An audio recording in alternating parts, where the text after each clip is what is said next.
చూడు, అనవసరంగా నువ్వు ఈ విషయాలు పట్టించుకోవద్దు. లేదనుకో నీ ప్రభులకి నువ్వు ఆగ్రహానికి గురవుతావు అని మాషర్ మాటలు లేదు. పోయిన జన్మలో తెలుసో తెలియకో నేను మా ప్రభులు అరుంధతి విషయంలో మేము తప్పు చేశాము. ఆ తప్పు సరిదిద్దుకుంటాము. పోయిన జన్మ నన్ను నోరారా అన్నయ్య పిలిచింది. ఈ జన్మలో ఈ బుజ్జమ్మ శరీరంలో అరుంధతి ఆత్మ ఉంది. ఈ జన్మలో నన్ను మావయ్య అని పిలుస్తుంది. నేను ఎలాగైనా సరే కాపాడుతాను అని చెప్పి చిత్రగుప్త అన్నమాటకి సరే ఇంకా నీ ఇష్టం, నేను వెళ్ళిపోతాను చెప్పి మాషి వెళ్ళిపోతూ ఉంటారు.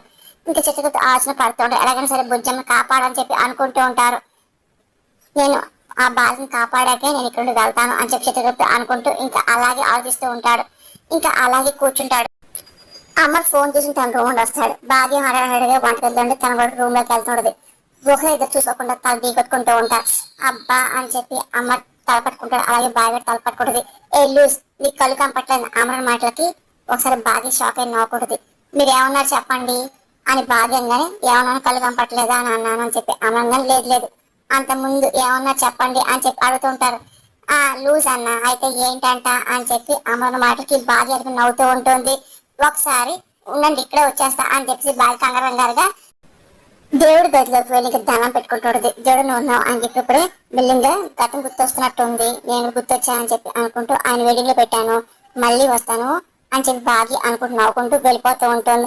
ఇంకా అమ్మ దగ్గరికి చూస్తే అమ్మ అంతా బాగిని గమనిస్తూ ఉంటాడు. తను ఆడవచ్చే ప్రయత్నం చేస్తూ ఉంటాడు. ఇంకా అమ్మయ్య అని చెప్పి అనుకుంటూ లూజ్ అన్నారు కదా మళ్ళీ అనండి అని బాగి అనగానే నీకేమైనా పిచ్చా అని అమర్ అనగానే అవును పిచ్చి పిచ్చి సంతోషంగా ఉన్నాను అని బాగి అనగానే అదేంటి లూజ్ అన్నందుకు సంతోషంగా ఉందా, అదేం పొగట్ట కాదే అని అమర్ అనగానే తిట్టు అంటూ ఉంటాడు. అబ్బా గతంలో మీరు ఆయన తిట్టేవారండి అని బాగి నవ్వుతూ గుచ్చేస్తుంది. ఎవరిని? అమర్ అనగానే గుచ్చేసుకోరా అని చెప్పి బాగి నవ్వుతూ అంటుంది. అమర్ అలాగే నాకేం గుర్తు రావటం అంటూ ఉంటారు. కళ్ళు మూసుకోండి అని బాగి అంటే ఎందుకొని అమర్ అడుగుతూ ఉంటారు. మీకు గుర్తొచ్చని నేను చేస్తాను కళ్ళు మూసుకోండి అని బాగి అమర్ అలాగే చేస్తూ ఉంటాడు. మెల్లగా బ్రేక్ తీసుకోండి, ఇప్పుడు మీ మనసులో లోతులోకి తొంగి చూడండి అని బాగా ఎలా అని చెప్పి అమర్ కళ్ళు తెచ్చి అడుగుతుంటాడు. అబ్బా కళ్ళు మూసుకొని మీ మమ్మల్ని గుర్తేసుకొని అంటున్నా అని బాగా ఓకే ఓకే అని చెప్పి అమర్ అంటే మళ్ళీ కళ్ళు మూసుకుంటూ ఉంటాడు. ఇంకా బాగి అదే పని చూస్తూ అది ఫ్లాష్ కార్డ్స్ కనబడుతున్నాయా అని చెప్పి బాగి అడుగుతుంటది. అమర్ అంతా గుర్తొస్తుంది కానీ ఏం రానట్టు యాక్ట్ చేస్తుంటాడు. అమ్మకి బాధ్యత గడిపిన ప్రతి క్షణం గుర్తొస్తూ ఉంటుంది. ఇంకా చిలిపిగా నవ్వుకుంటూ ఉంటాడు. మీకు ఏమైనా ఫ్లాష్ క్లాస్ పడుతున్నాయా, గుర్తొస్తున్నాయని బాగా పడుతున్నాయి అని చెప్పి అమర్ అంటూ ఉంటారు. అంటే మీకు ఎవరైనా కనిపిస్తున్నారా అని చెప్పి బాగా అడుగుతుంది. కానీ అమర్కి బాగా ప్రతి క్షణం గుర్తొస్తుంది అని అమర్ అన్న ఎవరు ఎవరు అని చెప్పి బాగా చాలా ఆరాటంగా అడుగుతుంది. చీర కట్టుకున్న ఒక అమ్మాయి అమర్ అనగానే తను ఎలాగుంది అని చెప్పి బాగా ఆరాటంగా అడుగుతూ ఉంటుంది. ఇంకా నాలా ఉంటే బాగుండు, చెప్తే బాగుండు అని చెప్పి బాగా నవ్వుకుంటుంటుంది. అంటే తనకి బ్లాక్ హెయిర్ ఉంది అని చెప్పి అమర్ అనగానే ఇంకా బాగా తనకి చూసుకుంటుంటుంది. ఫిష్ లాంటి ఫేస్, ఫ్లవర్ లాంటి నోస్, ఇదిగో ఫ్రూట్స్ లాంటి లిప్స్, స్వీట్ లాంటి చిన్ అని అమర్ అనగానే బాగా చిరాకు వస్తుంది. అసలు అమ్మాయి ఎలాగుందో చెప్పమంటే ఏంటి పాలగుండి చెప్తారేంటి, తన ఫేస్ ఎలాగుంది చెప్పండి అని బాగా అనగానే ఆయన ఫేస్ క్లియర్ కనిపించట్లా, అంత బ్లర్ గా ఉంది అమర్ అనగానే అంత బ్లర్ గా కనబడితే ముక్కులాగా ఉంది కళ్ళగా ఉన్నాయి ఎలా చెప్పారు బాగి అనగానే నీకు అప్పుడు చెప్పాను నాకు అసలు ఏమీ కనపడలేదు, ఏ ఫ్లాష్ కార్డ్స్ పడలేదు, నాకు ఏ అమ్మాయి కనపడలా అని చెప్పి అమర్ మాటది బాగి కోపం వస్తుంది.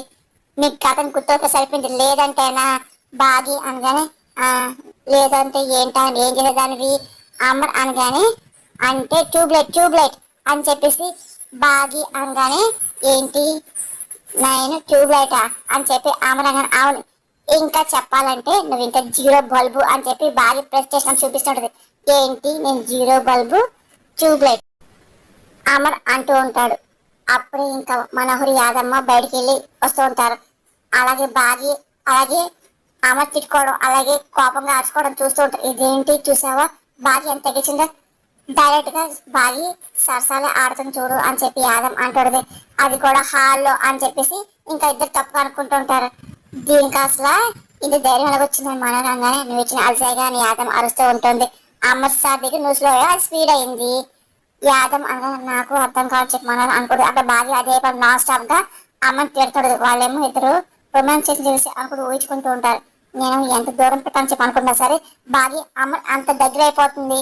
అసలు ఏమనాలి అని చెప్పి మనరంగానే నీ కర్మ అనాలి, నీ దురదృష్టం బాగి అదృష్టం అనాలి అని యాదమ్మ చంప అని మనవరంగానే అవకాశం తగ్గగానే వాడుకోవాలి. నువ్వేం బాగా అవకాశం ఇస్తున్నావు.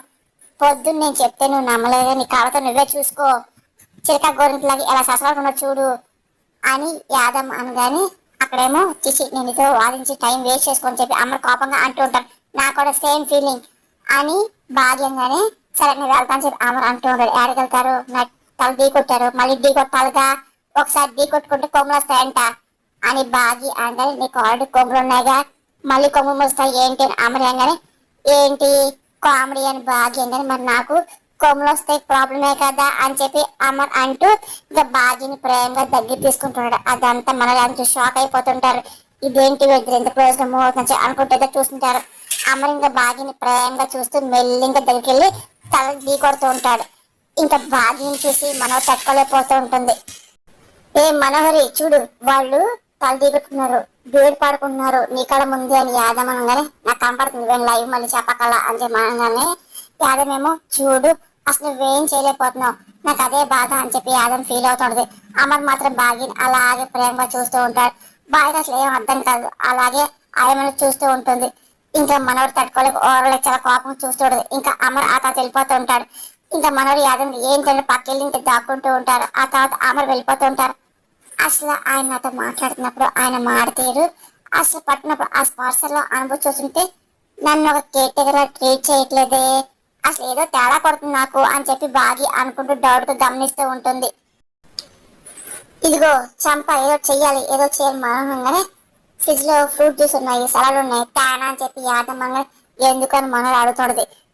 నువ్వు కావాల్సింది అదేగా యాదమ్మ అనగానే ఏంటి నీకు నేను లోకు అయిపోయానని మనోహరి అనగానే లేకపోతే ఏంటి మనోహరి నువ్వు జోకర్కి ఎక్కువ విలన్ తక్కువలో ఉన్నావు, నువ్వు విలన్ కాదు ఏంటి అసలు హీరోయిన్ ఎప్పుడవుతావు అని యాదమ్ అనగానే ఆ ప్రచండ ఆ బుజ్జిని బయట తీసుకెళ్తున్న శక్తులన్నీ తీసుకున్నాక చంపేస్తాడు కదా అప్పుడు ఆ సాగ్గా చూపించి బాగి ఇంట్లో ఉండి పంపించేస్తా పిల్లల కోసం అని చెప్పేసి నేను పెళ్లి చేసుకుంటా అమ్మని అప్పుడు చెప్తే నేను ఏంటో అని చెప్పి అన్నమాట అదంతా జనట్టు చూద్దాంలే అని చెప్పి యాదమ్ అనుకుంటూ ఉంటుంది.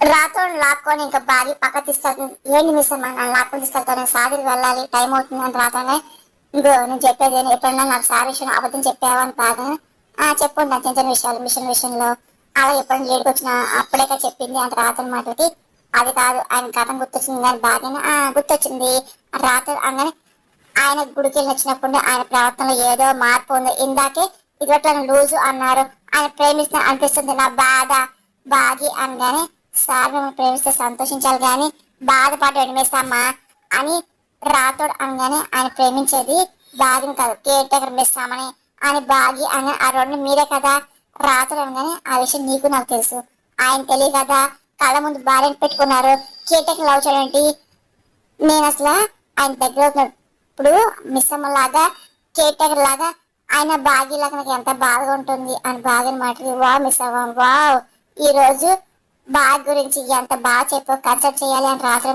ఏంటి గత మర్చిపోయారు ఆయన బాగి కనుక గుర్తించుకోకుండా మిస్ అమ్మకి దగ్గర అవుతున్నారు అంటే ఆయన బాగి అనగానే సార్ మర్చిపోయిన మిమ్మల్ని కానీ మీ మీద ప్రేమ కాదు కదా మిస్ అమ్మ సార్ బ్రెయిన్ లో మెమరీ లేకపోవచ్చు కానీ సార్ మనసులో మీ ప్రేమ ఉంది కదా అసలు బ్రెయిన్ మనసు వేరు కదా అని చెప్పి రాతోనే మరి నేను మిస్ అమ్మ వేరు కదా కదా రాతోడు అని మిస్ అమ్మ దగ్గర అవుతూ బాగిలో దూరం అవుతున్నాను చాలా బాధగా ఉందని బాగి అనగానే నీతో సార్ నాటకం ఆడతాడు మిస్ అమ్మ ఏదో రోజు ఆయన మీకు చెప్తారులే అని చెప్పి రాత్రి అనుకుంటూ ఉంటాడు కానీ ఏం చెప్పలేకపోతూ ఉంటాడు. నాకు చాలా బాధగా ఉంది అని బాగా ఆలోచిద్దాం వరి అవ్వకండి అని రాత్రి అంటూ ధైర్యం చెప్తుంటాడు. కానీ బాగి మాత్రం ఫీల్ అవుతుంటాడు. ఎలాగైనా సరే అసలు బుజ్జమ్మని కాపాడాలి, నేనేమో తనకు కనపట్లేదు శక్తులు సనగలే కాబట్టి కానీ ఏదో చేయాలి అనుకుంటూ చితకలు అనుకుంటూ లోపలికి వస్తూ ఉంటాడు. అప్పుడు ఇంకా అంజు రూపంలో ప్రచండ కిందకు వస్తూ ఉంటాడు. ఇదిగో మేము కనపడిపోయినా మన శక్తి కళ్ళతో మనం గుర్తిస్తాడు. నేను బుజ్జం సాయం పడతాను తెలిసిందే అనుకో నా ప్రయత్నం అంతా వేస్ట్ అయిపోతుందిగా అని చెప్పి అనుకుంటూ ఆయన నా శక్తి ముందు ఆడు వేస్ట్ కానీ అయినా సరే వాడి శక్తి కూడా నా ప్రమాదం కావచ్చు. నేను ఎంత దేవుడికి సంబంధించి అయినా సరే రాక్షసు వాళ్ళతో నేను అసలు వాళ్ళతో ఎందుకు అనవసరంగా నేను గొడవపడాలి నేను బుజ్జమ్మ సాయం చేయాలి అంటే ప్రస్తుతం ఈ దుష్టుని తప్పించుకోవడం మంచిది అని చెప్పి అనుకుంటే చిత్రవతి పక్కకి దాక్కుంటాడు. అప్పుడు ఇంకా ప్రచండ రూపంలో ఉన్న అంజు మెల్లింగా కిందకు వస్తూ ఉంటుంది. ఒకసారిగా బయటికి వెళ్ళి మళ్ళీ డౌల్కి లోపలికి వస్తుంది. ఇక్కడ ఎవరో ఉన్నారు ఉన్నారు అని చెప్పి ప్రచండ గొంతుతో అంజు అరుస్తూ ఉంటుంది. దాని చిత్రవతి కంపకుండా దాక్కుంటూ ఉంటారు. నువ్వు నా కంటికి కనిపించుకోవచ్చు, నీ ఉనికి నాకు తెలుస్తుంది, మర్యాదగా నా ఎదురు రా, నీ అంత నువ్వు కనిపిస్తావా లేదా మనసుకి కనిపెట్టమంటావా అని చెప్పి ప్రచండ అరుస్తూ ఉంటాడు. చక్రవర్తి అంతా గమనిస్తూ ఉంటాడు. ఇంకా ప్రచండ తన శక్తిని ఉపయోగిస్తూ ఉంటాడు. ఒక్కసారిగా ఇంకా తన శక్తులతో అసలు నా వెనకాల ఎవరినో తెలుసుకొని చెప్పి ప్రయత్నిస్తూ ఉంటాడు. తన శక్తులతో మంత్రభస్వాన్ని తీసుకొస్తాడు. అలాగే మొత్తం హాల్లో అంతా చిమ్ముతూ ఉంటాడు. తన మీద పడకుండా చక్రవర్తి అదేమని తప్పిన ప్రయత్నం చేస్తూ ఉంటాడు. ఆ తర్వాత కరెక్ట్గా అంజు చక్రవర్తి ఉన్న ప్లేస్ లోకి వస్తూ ఉంటుంది.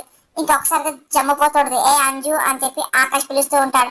ఇంకా అంజు ఒక నిమిషం ఆగిపోతూ ఉంటుంది. అదంతా చక్రవర్తి గమనిస్తూ ఉంటాడు. ఏ అంజు ఏంటి గాల్లో చేస్తావేంటి, దాల్ కొడుతున్నావు అని చెప్పి ఆకాష్ అంటూ ఉంటాడు. కాదురా బ్రెయిన్లెస్ బ్రదరు, నువ్వు పోటున బ్రెయిన్ కనిపిస్తుందేమో అని చెప్పేసి వెతుకుతున్నాను అని అంజు అనగానే, చా ముందు నీ బ్రెయిన్ ఎక్కడుందో ముందు వెతుకోవే, పద బయటికి వెళ్తాను ఆకాష్ అనగానే, నువ్వు వెళ్ళి నేను మళ్ళీ వస్తాను అంజు అనగానే, ఏ నీకు ఇక్కడ ఏం పనే, వెళ్దాం పద అని చెప్పేసి ఆకాష్ ఇక లాగబోతుంటాడు. కానీ తన శక్తి అసలు పనిచేయపోతుంది. వస్తే పొట్టు ముందా ఎంత స్ట్రాంగ్ ఉన్నావంటే నువ్వు అని చెప్పేసి ఆకాష్ అదే పనిగా అంజు చేపని పెట్టేది లాగుతుంటాడు. కానీ అంజు ఒక కంగడు కనిపించలేకపోతుంటాడు. ఏ ఏంటే అసలు నేను లాగంటే లారీ తీసుకురావాలి అని చెప్పి ఇంకా అంజు చూస్తూ ఆకాష్ అంటూ ఉంటాడు. నేను అని శ్రమక్కర్లేదు, వెళ్దాం పదా అని చెప్పి నవ్వుతూ మళ్ళీ డైవర్ట్ చేసి ఆకాష్తో కలిసి బయటకు వెళ్తుంది. అతని చిత్రం గమనిస్తూ ఉంటాడు. ఏ ఏంటి రోజు మా బొర్రలో ఫ్రైస్ తిన్నాక అందుకని స్ట్రాంగ్ గా ఉన్నావేమో అని చెప్పి ఆకాష్ అంటూ ఉంటాడు. కానీ అంజు మాత్రం ఎలాగైనా సరే ఈ రోజు బుజ్జమ్మని సంపాదించి ప్లాన్ వేస్తూ ఉంటాడు.